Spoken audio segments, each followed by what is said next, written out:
A paz do Senhor Jesus, povo de Deus, eu sou a missionária Sandra Santana, sejam bem-vindos aqui ao meu canal. Esse canal ele foi criado com o único objetivo de semear a palavra de Deus, tudo dentro de uma simplicidade. Nós não criamos esse canal para chamar atenção para nós, não, de forma alguma. É tão somente para entregar pão. Como os irmãos podem ver aqui, o cenário não é cinematográfico, mas foi tudo programado com muito carinho para que almas possam ser alcançadas pelo poder da palavra de Deus. Esse propósito ele foi gerado no meu coração quando eu li ali a declaração que Jesus ele vai fazer, e João ele registrou ali no capítulo 6, versículo de número 35, e é uma declaração muito conhecida. Jesus ele vai dizer: eu sou o pão da vida, e todo aquele que vem a mim jamais terá fome.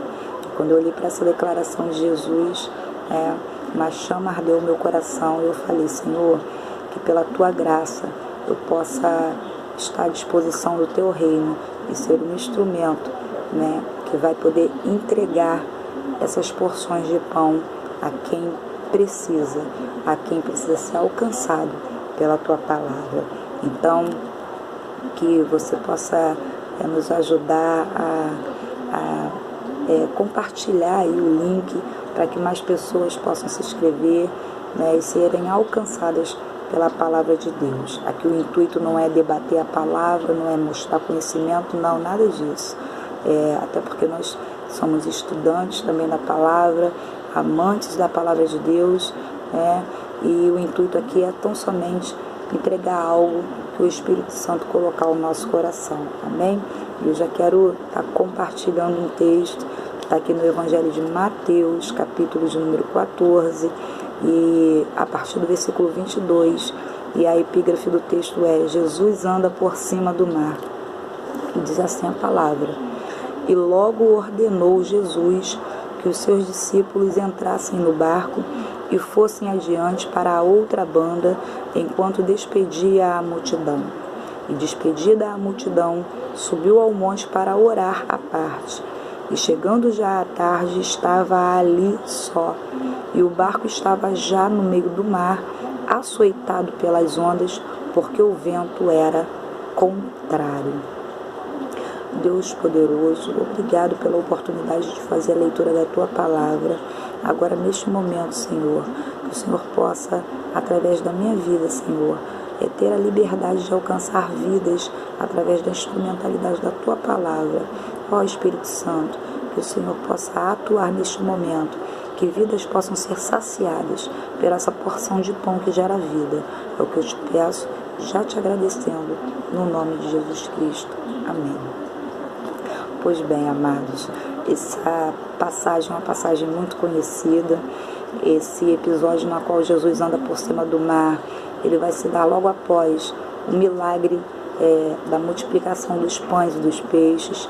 Não só Mateus vai contar esse episódio, mas Marcos também no capítulo 6, ele vai narrar esse fato.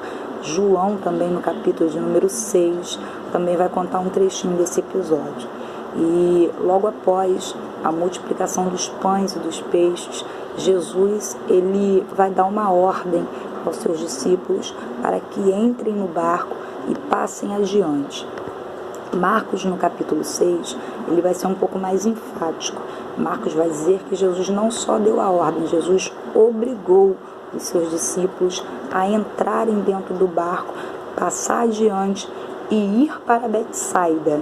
Essa foi a ordem de Jesus que Marcos registra. E quando a gente vê Jesus obrigando os seus discípulos a entrarem dentro do barco e passarem adiante para Betsaida, a gente entende que não foi só uma ordem. Jesus, ele teve uma resistência a essa ordem, e por isso agora Jesus obriga os seus discípulos a entrarem no barco. E para a gente entender o que faz Jesus obrigar os seus discípulos a irem na frente e ele ir depois, a gente tem que fazer uma harmonia aqui dos evangelhos e entender é o que está acontecendo dentro desse cenário, o pano de fundo. O fato agora é João vai nos dar a resposta. João vai dizer que logo após a multiplicação dos pães e dos peixes, a multidão se viu alvoroçada e ficou maravilhada com o tamanho milagre e quis agora proclamar Jesus a Rei dos Judeus. O coração da multidão queria destronar o reino de Roma e colocar Jesus assentado no trono. Só que nós sabemos que este não era o propósito de Deus, esse não era o propósito do ministério de Jesus. Jesus não veio como um rei territorial, como um rei político, como um rei terreno, e sim como o Rei dos Reis, Senhor dos Senhores, aquele que veio para salvar as nossas vidas do pecado e instaurar o reino de Deus entre nós. E para que esse propósito não se perdesse, início de ministério aqui, Jesus, ele agora obriga seus discípulos a entrarem no barco para que esse propósito, esse desejo do coração da multidão também não inflamasse no coração dos discípulos. E aí Jesus os obriga e agora está dizendo, vai na frente que eu vou depois, né? Era comum, era costume a gente ver Jesus caminhando junto, só que agora o cenário é outro. Glória a Jesus. E os 3 evangelistas vão dizer que quando já estão uma certa distância, o barco já toma uma certa distância, João vai dizer mais ou menos 5 a 6 quilômetros do ponto de partida, já em alto mar, no meio do mar da Galileia, um grande vento se levanta, e esse vento é um vento contrário. Mateus e Marcos faz questão de deixar isso enfatizado, é um vento contrário. Só que o vento que se levanta aqui, em Mateus 14 e Marcos 6, não é o mesmo vento, né, do outro episódio, lá do capítulo 4 de Marcos, quando Jesus está junto com seus discípulos. Esse episódio a gente já conhece. Um vento também se levanta, só que da outra vez Jesus estava dentro do barco e agora os discípulos clamam, Jesus se levanta e Jesus vai repreender o vento que se levantou. Só que a diferença do vento que acontece em Marcos capítulo 4 para esse vento que acontece aqui nesse episódio, nesse aqui não tem uma ação demoníaca. Lá em Marcos 4 havia uma atuação de potestades por trás do vento.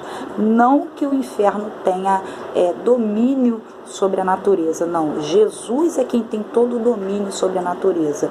O inferno é que eu sempre costumo dizer, pega carona nas situações para tentar desestruturar o propósito do reino. E é por isso que agora Jesus se levanta, enxerga a atuação do inferno por trás do vento e repreende o vento. Porque a expressão que Jesus vai usar lá no capítulo 4 para repreender o vento é como alguém que está repreendendo uma potestade. Só que aqui não. Aqui em Mateus 14, Marcos 6 e João 6, Jesus não está repreendendo o vento. Por quê? Porque não há uma atuação de potestade por trás dele. Não. O vento que se levanta aqui é contrário, mas está vindo pela permissão de Deus. E aí você começa a pensar, mas a gente vê que os discípulos, eles acatam a ordem de Jesus e estão em rumo a uma direção. Jesus deu uma ordem, eles acatam a ordem e ainda assim, se não há uma ação demoníaca, Jesus ainda permite que isso aconteça. E aí a gente precisa entender o que está acontecendo aqui. E eu fiz essa pergunta, Senhor, se não há uma ação demoníaca, como lá em Marcos capítulo 4, né? E ainda assim eles estão debaixo da sua obediência. Se o Senhor está observando, o Senhor ainda permite que esse vento contrário ainda açoite e faz tentar com que esse barco venha naufragar. E aí mais uma vez a gente olha para as Escrituras e Jesus vai nos trazer a resposta, porque toda a resposta está aqui dentro. E João mais uma vez nos dá uma dica, nos dá um fio da meada, né? Marcos vai dizer que a ordem de Jesus foi para que eles passassem adiante e fossem para Betsaida, mas João, que foi participante desse episódio, ele vai escrever o seguinte, que logo após a ordem de Jesus, no versículo 17 do capítulo 6 de João, João vai dizer que eles, tomando o barco, passaram para o outro lado, sim, mas ao invés de irem para Betsaida, rumaram para Cafarnaum. E essa não foi a ordem de Jesus. Jesus mandou que eles fossem para Betsaida. E quando você vai olhar para o mapa, você vai ver que Betsaida, aleluia, ficava a quilômetros de distância de Cafarnaum, né? Ficavam próximos, mas um tanto distantes. Jesus está mandando ir para Betsaida e eles estão rumando para Cafarnaum. E aí o Espírito de Deus falou no meu coração: toda vez que o céu te der uma ordem, você pode até acatar a ordem, mas se tentar mudar a direção do propósito, meu querido, minha querida, o vento vai soprar. E de repente eu estou falando com pessoas que acataram a ordem, está fazendo tudo certo, mas quando chega no meio do caminho, tenta agir por conta própria, tenta mudar a direção do propósito. E aí, de repente, começa a receber ventos contrários e não está entendendo. Aí quer colocar a culpa no inferno. Oh, meu Deus! Aí está pedindo para que Deus se levante e repreenda o vento. Não, dessa vez Jesus não vai repreender o vento. Dessa vez, Jesus vai observar qual é o seu comportamento no meio desse vento contrário. Aí, a Bíblia vai dizer que eles continuam remando, mas o vento está vindo de contra a eles. Eles vão tentar remar rumo a Cafarnaum, mas o vento é contrário, não vai deixar, vai interceptar. E Jesus está observando tudo isso. E aí, Jesus não vai de encontro a eles no momento que a dificuldade se inicia. Aleluia. A dificuldade começa à tarde. E vai dizer o texto que eles estão remando insistentemente. E quando vai chegando numa dada altura da madrugada, eles ainda estão no mesmo lugar. Porque se você continuar insistindo, oh glória a Jesus, em alterar a rota daquilo que o Senhor determinou como um propósito, você vai remar e não vai sair do lugar. Oh Jesus amado, nessa hora, entenda através dessa palavra, se Jesus te deu uma ordem, siga essa ordem à risca, não tente alterar a rota do propósito, você não vai conseguir chegar do teu jeito, é do jeito que Ele mandou, é do jeito que Ele ordenou, mas aprove ao Senhor que ainda que no meio do caminho, debaixo de uma ordem, a gente tente fazer do nosso jeito, ainda assim Jesus não desiste de mim, de você. Ainda assim, Jesus usa de misericórdia. Aí Marcos aqui no versículo 48 vai dizer: e ele observando que os discípulos estavam com dificuldade. É claro, oh glória a Jesus, estão rumando para um determinado lugar na qual Jesus mandou ir para outro. Mas Jesus ainda na sua infinita misericórdia observa que havia uma dificuldade. Aí Jesus vai no momento que ele acha bem ir de encontro. Aí Marcos vai dizer no versículo 48: e notou que os discípulos remavam com dificuldade porque o vento era contrário, porque o vento soprava contra eles. E aí Jesus foi ao encontro. E aí João, ele vai terminar dizendo, Mateus conta algumas outras cenas, né?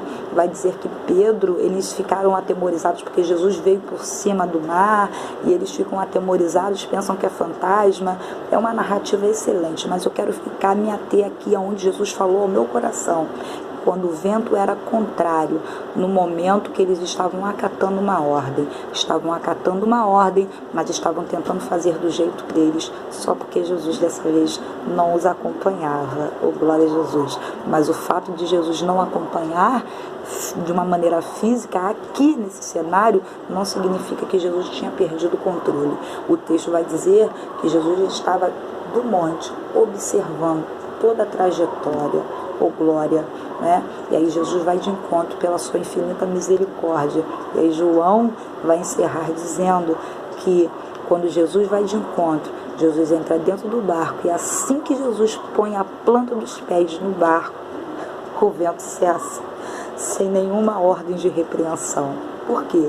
Porque agora Jesus tomou o controle e o governo da situação.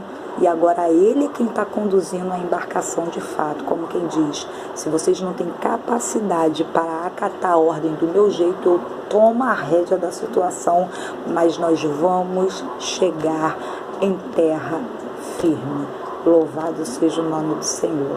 Então, meus irmãos, Se de repente você está se vendo no meio de um vento e o vento está contra você está tentando fazer de um jeito e não está conseguindo, mediante abaixo da autoridade dessa palavra, para observar o cenário. Né? Se você percebe que não há nenhuma atuação de Deus para repreender o vento, então, queridos, começa a clamar a Deus e pede para Jesus, pela sua infinita misericórdia, entrar dentro do seu barco, porque já que você não consegue tomar a direção do jeito de Deus, do jeito de Jesus, deixa que Jesus tome o controle e Ele te leve para a terra seca. Amém? Então, que essa palavra vai de encontro à tua alma, que essa palavra sacia a tua alma, que as coisas vão para o seu devido lugar na tua vida, na tua casa, no teu ministério, e que o propósito de Deus seja finalizado, porque aquele que começou a boa obra, Ele é fiel para cumprir, Ele é fiel para aperfeiçoar. Fique com essa palavra, com esse pedacinho de pão, e até o próximo vídeo. Fica na paz.